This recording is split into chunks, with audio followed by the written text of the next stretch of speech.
Alright, destruction in Battlefield games. It's absolutely one of the biggest elements to multiplayer, and yet a good chunk of the online community has expressed concerns the past few days that both the reveal trailer and gameplay trailer for Battlefield 2042 didn't really show a whole lot of it. Let's cast our minds back to 2020.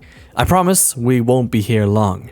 During the EA Play live show, we were shown a short highlight reel. One of the clips was of this skyscraper collapsing with player models at the bottom to show the scale. The destruction on display here is incredible. All of the animation appears to be heavily physics-based, with objects reacting as they would in real life. Right now, at this moment in the presentation, nothing really implies this is a Battlefield game. Battlefield is only mentioned after this clip has been shown. Quote, DICE sets the bar for excellence in audio and visual presentation. We are creating epic battles at a scale and fidelity unlike anything you've experienced before. So nothing distinctly said relating the Battlefield franchise to this incredible render. However, watching it, you would assume it has something to do with Battlefield, since this is about the only IP owned by EA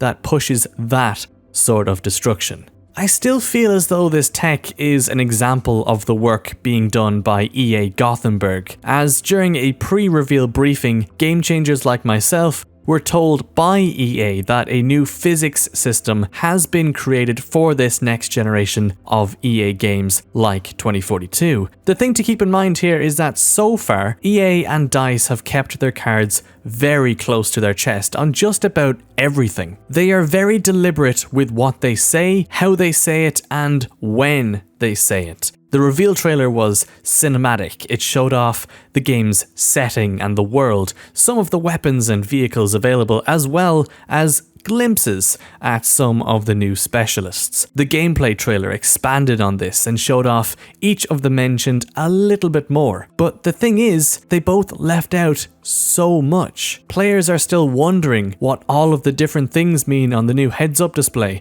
what each specialist does, what the gunplay will be like. Will there be some form of anti-cheat or team balancer at launch? Will 2042 feature crossplay? What content is coming with the Battle Pass? The list goes on. But like I said, EA and DICE will want to share those details with players at specific times. Right now, both the reveal and gameplay trailers have broken records for DICE. The wider community reception has been overwhelmingly positive. Players are at last excited about a new Battlefield game. Not everyone, of course, but for the first time in a long time, the brand has a solid backing. So, EA will ultimately want to double down on this excitement by leaving questions unanswered, especially if we consider the answers mightn't be what we want to hear. They will want to ride this wave of hype for as long as they can without putting negative responses in the way of it. This isn't to mention a lot of the questions I'm sure they're getting simply can't be answered right now. I see it all the time here on some of my videos, questions regarding the size of the game install or how many maps will be released in 2022. I don't have the answers, and I'm sure DICE doesn't have the answers either since it's so long away. Right now they're putting the game together for launch. I'm sure questions like those will be answered closer to October. So then, my take on all of this. I think if we look back at the highlight reel from 2020, specifically at that destruction render, and assume it is something to do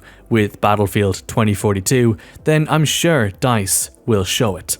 Again, it mightn't make sense to us now why they aren't telling us everything all at once while the excitement is this high, but like I said, they have a plan and they're playing their cards very close to the chest. On the flip side, we should also be prepared to find out the highlight reel was simply a demo of the new technology and nothing directly to do with the next Battlefield game. Maybe 2042 is taking the Battlefield 4 approach to level design and dialing back the more spontaneous micro-destruction in favor of levolution and spectacle. There's certainly an audience for both sorts of destruction. Either way, if there is dynamic destruction, we can only hope DICE has another kick-ass trailer in the works that'll show that off. If Destruction is taking the backseat this year, then I hope the new additions like the Tornado make up for it. But anyway, thank you lads for watching. If you enjoyed, then massage that like button or hit dislike if you didn't. Until the next one though, I'll see you lads later.